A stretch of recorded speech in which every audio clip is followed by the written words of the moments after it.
अस्सलाम वालेकुम दोस्तों।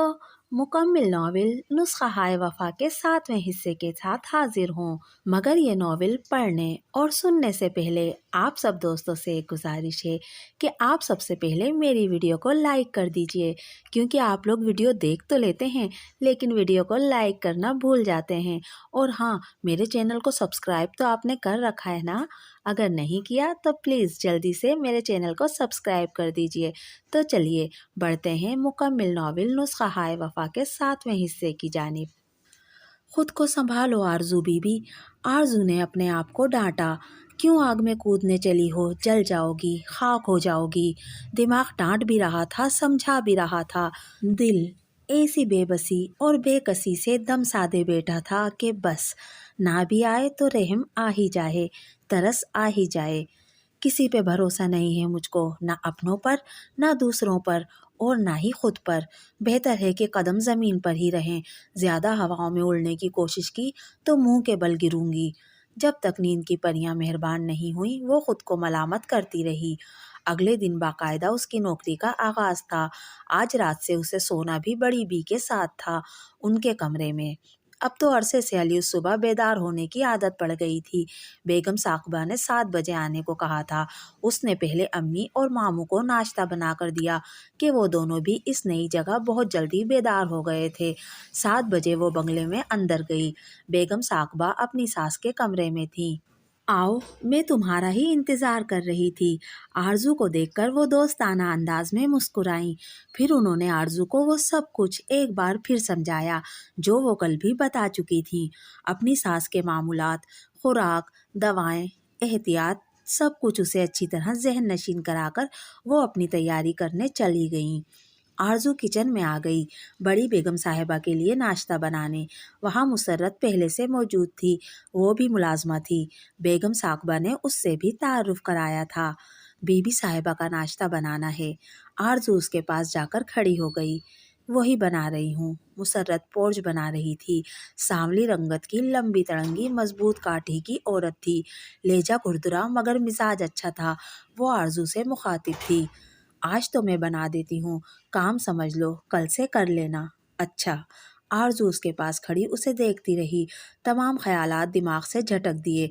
जो काम आगे जाकर करना है उसे पूरी लगन, ईमानदारी और दिल जमई के साथ सीखना चाहिए। मेहरबानों ने जाने से इनकार कर दिया था। मुईज़ आलम ने ले जाने से इनकार कर दिया था। मेहरबानों के गुरूर को बड़ी सख्त चोट पहुंची थी। उसने सोचा था कि खुशखबरी सुनते ही वो कच्चे धागे की तरह बंधा चला आएगा और मेहरबानों जैसे चाहे उस धागे को अपनी मर्जी के मुताबिक मोड़ लेगी। मगर मुईज़ आलम तो जैसे लोहे की दीवार बन गया था। सर फोड़कर अपना ही सर जख्मी कर लो। दरअसल मुईज़ आलम के पिंदार को भी तो खासी चोट पहुंची थी।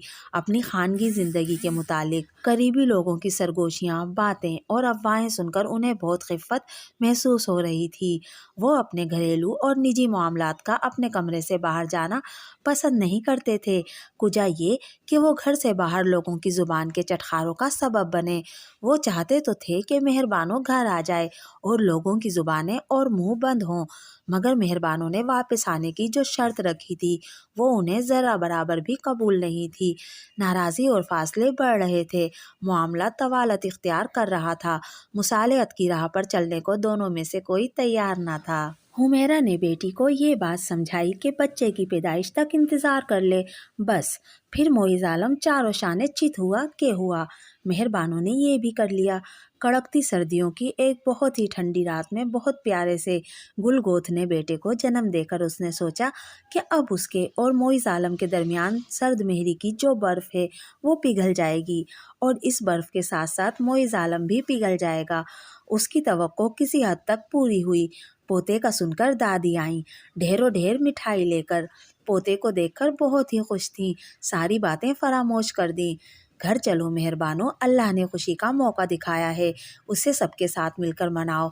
बच्चे को तुम्हारे साथ साथ बाप की भी ज़रूरत है, वो बड़ी बनकर समझा रही थी। मोइज़ कब आएंगे? मेहरबानों ने नखवत से सवाल किया। मैं मोइज़ से बड़ी हूँ, मैं आ गई, क्या ये काफ़ी नहीं? वो अभी तक बुर्दबारी से काम ले रही थी। جی نہیں، یہ کافی نہیں ہے۔ مہر بانو نے بے حد تنفر سے اپنی ساس کو دیکھا۔ بڑھیا سے جتنا پیچھا چھڑانے کی کوشش کر رہی ہوں اتنا ہی مجھ سے چپک رہی ہے۔ آپ ہی سمجھائیں مہر بانو کو۔ انہوں نے مدد طلب نظروں سے اپنی سمدھن کو دیکھا۔ ٹھیک ہی تو کہہ رہی ہے بچی، اتنے مہینوں خبر نہیں لی، پلٹ کر نہیں دیکھا کہ کس حال میں ہے۔ اب بھی آپ کے بیٹے کی عقل نہیں گئی، اپنے بچے کو دیکھنے تک نہیں آیا۔ خدا جانے کس نے بھڑکایا ہوا ہے، کیا تعویذ گنڈے کروائے ہیں کہ بیوی کی فکر نہیں ذرا بھی، نہ بچے کو دیکھنے کا ہوش۔ برا مت مانیے گا، رشتہ تو اصل میں آپ کے بیٹے سے ہے، نکاح کے 2 بول اسی کے ساتھ پڑھوائے تھے۔ آپ سے بھی جو واسطہ تعلق بنتا ہے وہ اسی کی وجہ سے بنتا ہے۔ بیٹے کو بھیجنا چاہیے تھا، بجائے اس کے خود اٹھ کر چلی آئیں۔ حمیرہ نے ایسے کڑوے لہجے میں یہ سب کہا کہ وہ جہاں کی تہاں بیٹھی رہ گئیں۔ آئی تھی خوشی خوشی، واپسی بڑے بوجھل اور بجھے بجھے دل کے ساتھ ہوئی۔ بیٹا منتظر تھا کہ شاید بزرگی کا لحاظ کر کے مہربانوں مان جائے، واپس آ جائے، مگر ماں کو اکیلا دیکھ کر اتنا جھٹکا نہیں لگا جتنا انہیں اداس بلکہ رنجیدہ دیکھ کر وہ ٹھٹک گیا۔ کیا ہوا امی؟ معیز نے سنجیدگی سے انہیں دیکھا۔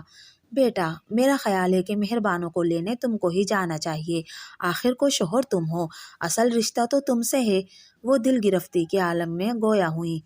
کیا کہا ان لوگوں نے؟ معیز کے سوال پہ انہوں نے یہ سوچ کر سب کچھ بتا دیا کہ شاید یہ سب سن کر معیز اپنی بیوی کو لینے چلا جائے کہ وہ شوہر کے بغیر آنے پر راضی نہیں تھی۔ ویسے دیکھا جائے تو ایک طرح سے ٹھیک ہی کہہ رہی ہیں وہ۔ بیٹا تم چلے جاؤ بہو کو لینے، سب گلے شکوے ختم کرو، خیر سے ماں بن گئی ہے تمہارے بچے کی، اب تم بھی اپنی ضد چھوڑ دو۔ وہ ملتجی لہجے میں بیٹے سے مخاطب تھیں اور بیٹے کی آنکھوں میں خون اترا ہوا تھا۔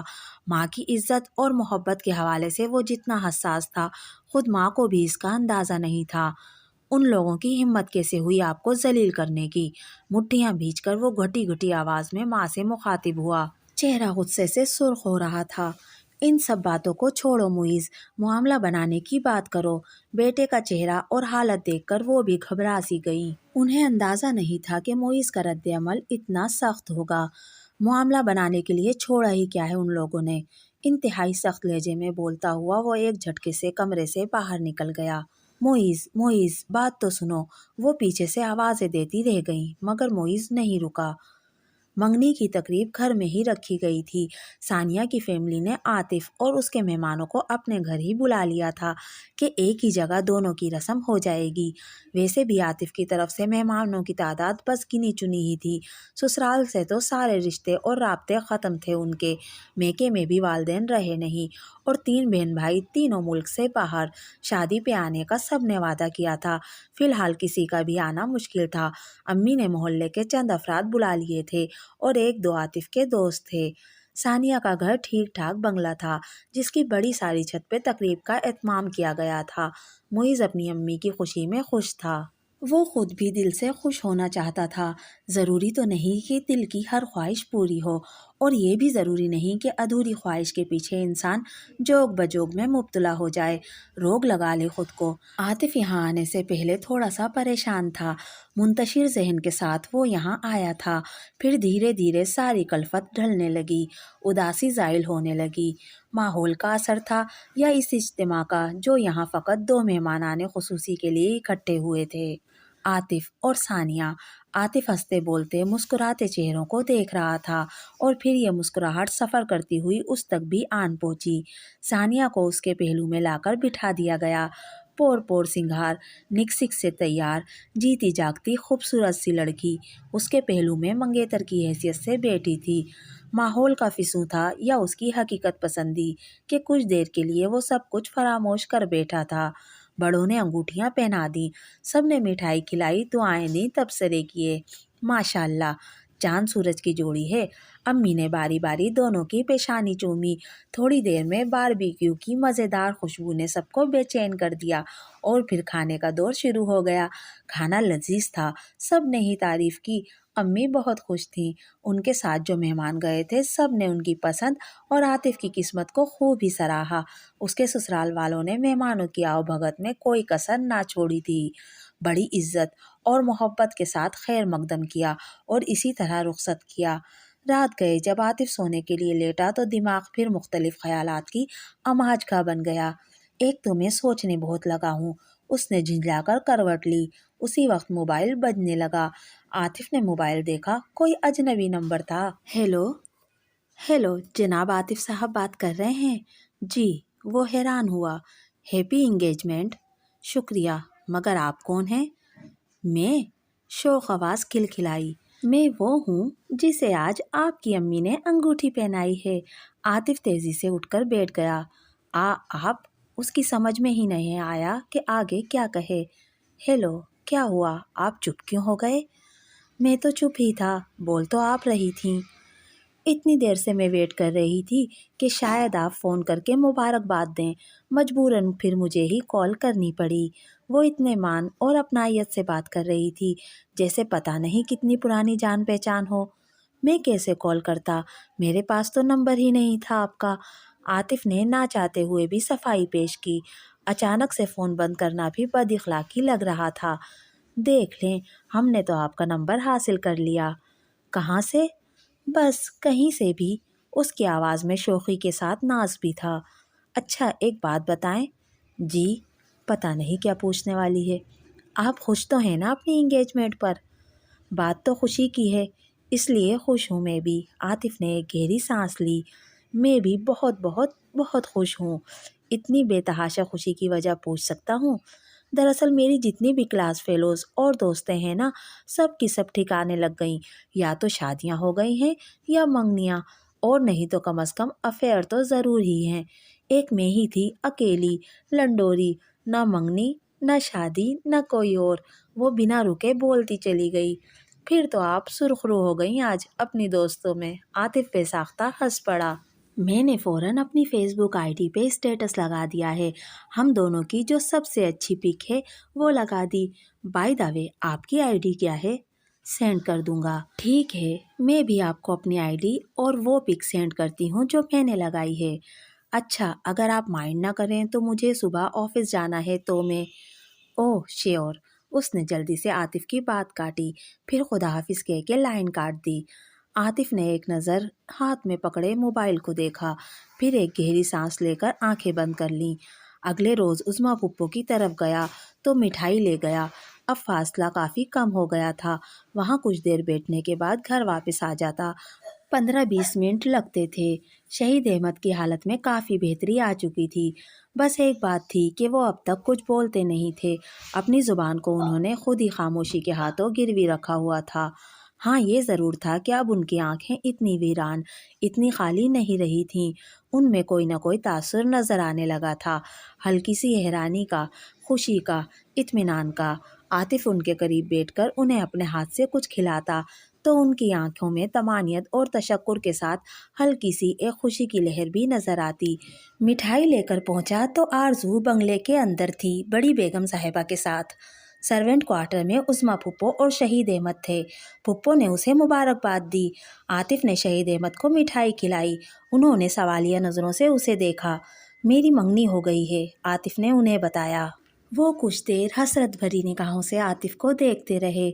2 दिन पहले ही आतिफ ने उनकी शेव बनाई थी, गुस्ल करवाकर कपड़े बदलवाए थे, उनके लिए चंद नए जोड़े लेकर आया था, उन्हीं में से एक पहनाया था। उनका चेहरा और मजमूई हालत पहले से बहुत बेहतर लग रही थी। क्या हुआ, आप खुश नहीं हुए मेरी मंगनी का सुनकर? आतिफ ने उनकी आंखों में हसरत देखी तो बेख्तियार पूछ बैठा। शहीद अहमद ने एक टक उसे देखते हुए अपना हाथ उठाकर उसके कंधे पे रखा और उसका शाना दबाया। उनका हाथ लरज रहा था, कमज़ोरी से भी और शिद्दत जज्बात से भी, और फिर उनकी आंखें आंसुओं से भर गईं। अब्बू प्लीज़ ऐसे मत करें, मुझे सचमुच तकलीफ़ हो रही है। आतिफ उनके गले लग गया। मुझे मालूम है मैं सब कुछ ठीक नहीं कर सकता, मगर थोड़ा बहुत जो मेरे इख्तियार में है उसे तो बेहतर कर सकता हूँ। गुज़रा वक्त नहीं ला सकता, मगर जो वक्त मेरे पास है वो आपको दे सकता हूँ। जितना हो सकता है अपना आप दे सकता हूँ। मैं आपको खुश और सेहतमंद देखना चाहता हूँ। आतिफ धीरे धीरे बोल रहा था। आहिस्ता से वो उनसे अलग हुआ, जेब से रुमाल निकालकर उनका चेहरा साफ किया। एक गिफ्ट लाया हूँ मैं आपके लिए। आतिफ ने अपनी जेब से नया मोबाइल निकाला और उसे ऑन करने लगा। घर से वो इसमें सिम डालकर लाया था। चार्जर निकालकर उस्मा फुप्पो को दिया। یہ دیکھیں، اس نے اپنی منگنی کی کچھ تصاویر اور مووی اس میں ڈالی تھی، وہ انہیں دکھا رہا تھا۔ اس کے علاوہ اس میں اس کی بہت ساری تصاویر تھیں اور وائی فائی کنیکشن کے بعد تو ایک پوری دنیا اس میں آباد تھی۔ چھوٹی بیگم صاحبہ نے آرزو کو بھی ایک فون دیا ہے، عظمیٰ پھپھو نے بتایا۔ دن میں 1-2 بار فون کرتی ہیں بڑی بیگم صاحبہ کی طبیعت پوچھنے کے لیے۔ اچھا، اچھی بات ہے۔ عاطف نے کمرے کا جائزہ لیا۔ 1-2 نئی چیزیں نظر آ رہی تھیں۔ یہ شاید نہیں بلکہ یقیناً مالکوں کی دین تھی۔ آرزو کب آتی ہے یہاں؟ 2-3 چکر لگا لیتی ہے، دن میں اور شام میں۔ کھانا ہمارے ساتھ ہی کھاتی ہے۔ ابھی کب آئے گی؟ کوئی ٹائم نہیں ہے، خود ہی آ جاتی ہے جب فارغ ہو۔ اچھا، عاطف کچھ مایوس سا ہو گیا۔ کسی شے کی ضرورت ہو تو آپ بلا جھجک کہہ سکتی ہیں۔ دراصل مجھے خود سے اندازہ نہیں ہوتا کیا ضروری ہے کیا غیر ضروری۔ عاطف دونوں سے ہی مخاطب تھا۔ اتنا کچھ تو کر چکے ہو، میرا سگا بیٹا بھی یہاں ہوتا تو شاید یہ سب نہ کرتا۔ پھپھو جذباتی اور آپ دیدہ ہو گئیں۔ اوفو، میرا یہ مطلب تھوڑی تھا۔ عاطف نے خفیف ہو کر اپنا سر جھکایا۔ ان سے رخصت لے کر گھر پہنچا تو خلاف معمول امی لیٹی ہوئی تھیں، ورنہ اس وقت وہ عموماً یا تو کچن میں ہوتی تھیں، اس کے لیے گرم گرم تازی روٹی ڈالنے کے لیے، یا پھر ٹی وی دیکھ رہی ہوتیں۔ کیا ہوا امی، آپ کی طبیعت تو ٹھیک ہے؟ عاطف ان کے قریب پہنچ کر جھکا۔ پتہ نہیں کیا ہو رہا ہے، بند آنکھیں کھولے بغیر وہ بڑبڑائیں۔ طبیعت گری گری ہو رہی تھی۔ میں سمجھی بی پی لو ہو رہا ہے، انڈا ابال کر کھا لیا، مگر طبیعت اور بھی عجیب سی ہو گئی، سر میں سوئیاں سی چبھ رہی ہیں۔ آپ اٹھیں، میں ڈاکٹر کے پاس لے چلتا ہوں۔ عاطف نے فوراً ان کا بازو پکڑ کر اٹھانے کی کوشش کی۔ ابھی تو تم جاب سے آئے ہو تھکے ہارے، بھوکے پیاسے، کھانا کھا لو پھر لے چلنا۔ کھانا میں آ کر کھا لوں گا، آپ بس ابھی اٹھیں فوراً۔ عاطف بدستور ان کا بازو پکڑے ہوئے تھا۔ ایک تو تم ضد بہت کرتے ہو۔ اٹھ کر بیٹھتے ہوئے انہوں نے بمشکل آنکھیں کھولیں۔ اور آپ لاپرواہی بہت دکھاتی ہیں اپنی تکلیف کے بارے میں۔ عاطف انہیں سہارا دے کر باہر لایا اور گاڑی میں بٹھا کر ڈاکٹر کے پاس لے آیا۔ فوراً ایمرجنسی میں دکھایا۔ وہ باہر بیٹھا تھا۔ ڈاکٹر نے کچھ دیر بعد اسے اندر بلایا۔ کیا ہوا ہے انہیں؟ عاطف کچھ گھبرا سا گیا ڈاکٹر کے چہرے پہ انتہائی سنجیدگی دیکھ کر۔ آپ کو اندازہ ہے کیا ہوا ہے ان کے ساتھ؟ ڈاکٹر عاطف کے بیٹھتے ہی شروع ہو گیا۔ بی پی لو سمجھ کر انڈا ابال کر کھا لیا، جبکہ بی پی ہائی تھا۔ ان کا انڈا کھانے کے بعد اور ہائی ہو گیا، تھوڑی دیر اور نہ لاتے تو خدا نخواستہ کچھ بھی ہو سکتا تھا، فالج کا اٹیک بھی اور برین ہیمریج بھی۔ اسی لیے ہم لوگ منع کرتے ہیں کہ سیلف میڈیکیشن نہ کیا کریں، خاص طور پر بلڈ پریشر کے بارے میں خود سے کبھی فیصلہ نہ کریں جب تک چیک نہ کروا لیں۔ ڈاکٹر نے لمبی چوڑی ڈانٹ نما تقریر کے بعد دواؤں کا نسخہ اس کے ہاتھ میں تھما دیا۔ گھر واپس آیا تو امی کی حالت کچھ بہتر تھی، یا وہ خود کو بہتر ظاہر کر رہی تھی۔ بیٹے کا مزاج معلوم تھا، وہ کتنی جلدی کتنا زیادہ پریشان ہو جاتا ہے۔ سن لیا نا ڈاکٹر نے کیا کہا ہے؟ اب ذرا سی بھی طبیعت میں اونچ نیچ ہو آپ فوراً مجھے بتائیں گی، میں ڈاکٹر کے لے چلوں گا، خود سے کوئی علاج کرنے کی کوشش نہیں کریں گی، ٹھیک ہے؟ اب آپ تھوڑا کھانا کھائیں، اور یہ میڈیسن ڈاکٹر نے لکھی ہے میں لے آیا ہوں، اسے کھا کر سو جائیں، اور صبح اگر نیند آ رہی ہو تو اٹھنے کی ضرورت نہیں ہے، اپنی نیند پوری کیجیے گا، میں اپنا ناشتہ بنا لوں گا، آپ کے لیے بھی رکھ جاؤں گا۔ عاطف ایک دم ہی بہت پریشان سا ہو گیا تھا۔ وہ بار بار یہی سوچ رہا تھا کہ اگر اسے آنے میں دیر ہو جاتی یا معمول کی طبیعت سمجھ کر ڈاکٹر کے نہیں لے جاتا تو۔ اس تو کے آگے کا خیالی منظر بہت بھیانک تھا، جس کی تصویر ڈاکٹر نے کھینچی تھی۔ اپنی سوچوں میں الجھا اس نے اپنے کھانے پہ کم اور امی کے کھانے پہ زیادہ توجہ دی۔ دوائی کھلا کر وہ ان کے پاس بیٹھا رہا جب تک وہ سو نہیں گئیں۔ ان کے پاس سے اٹھ کر وہ سونے لیٹا تو دل میں ایک فیصلہ کر چکا تھا۔ اس کا ارادہ تھا کہ امی کا مکمل چیک اپ اسی ہفتے کروائے گا۔ نیند کی پری مہربان ہو کر اپنی باہوں میں لینے ہی والی تھی کہ موبائل بجنے لگا۔ ہیلو، نمبر دیکھے بغیر اس نے خمار آلود آواز میں ہیلو کہا۔ ہیلو، السلام علیکم، کیا ہو رہا ہے؟ ثانیہ کی چہکتی ہوئی آواز آئی۔ رات کے 12 بجے ایک شریف آدمی کیا کر رہا ہوتا ہے؟ عاطف نے منہ پہ ہاتھ رکھ کر جمائی روکی۔ ہر شریف کے الگ الگ شوق اور مشاغل ہوتے ہیں، ہم بھی کوئی بدماش نہیں ہیں مگر جاگ رہے ہیں۔ آپ کو صبح آفس نہیں جانا اس لیے، ہمیں صبح یونیورسٹی تو جانا ہوتا ہے جناب۔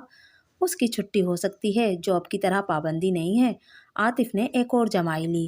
آفس سے آنے کے بعد آپ کیا کرتے ہیں؟ ثانیہ تو بہت فرصت سے فارغ ہو کر بیٹھی تھی اس کا انٹرویو کرنے کے لیے۔ کبھی کچھ، کوئی خاص روٹین نہیں ہے۔ آج کیا کیا؟ آج امی کو ڈاکٹر کے لے گیا تھا۔ خیریت؟ हाँ खैरियत है, तबीयत ख़राब हो गई थी उनकी, अब तो ठीक है। अच्छा, मुझे लग रहा है आपको नींद आ रही है। ठीक पहचाना, खुदा की बंदी, अब तो मोबाइल का पीछा छोड़ दो। आतिफ दिल ही दिल में कराहा, है ना? ठीक कह रही हूँ ना मैं? बुलबुल से उसका करीबी रिश्ता था चहकने के मामले में। चलें आप सोएं, मैंने ख्वाम डिस्टर्ब कर दिया। खुदा हाफिज़। खुदा हाफिज़। आतिफ ने एक गहरी सांस लेकर फ़ोन बंद किया और फिर से आंखें बंद करके नींद की मेहरबान परी को ढूंढने लगा जो गायब हो गई थी। दोस्तों, ये था नावल नुस्खा हाय वफ़ा का 7वां हिस्सा। इस नावल की कलमकार थी नईमा नाज। आपको मेरी वीडियो कैसी लगी मुझे कमेंट करके ज़रूर बताइएगा। अगर वीडियो पसंद आई तो प्लीज़ मेरे चैनल को सब्सक्राइब कीजिए और वीडियो को लाइक कीजिए। मिलते हैं अगली वीडियो में, तब तक के लिए अल्लाह हाफिज़।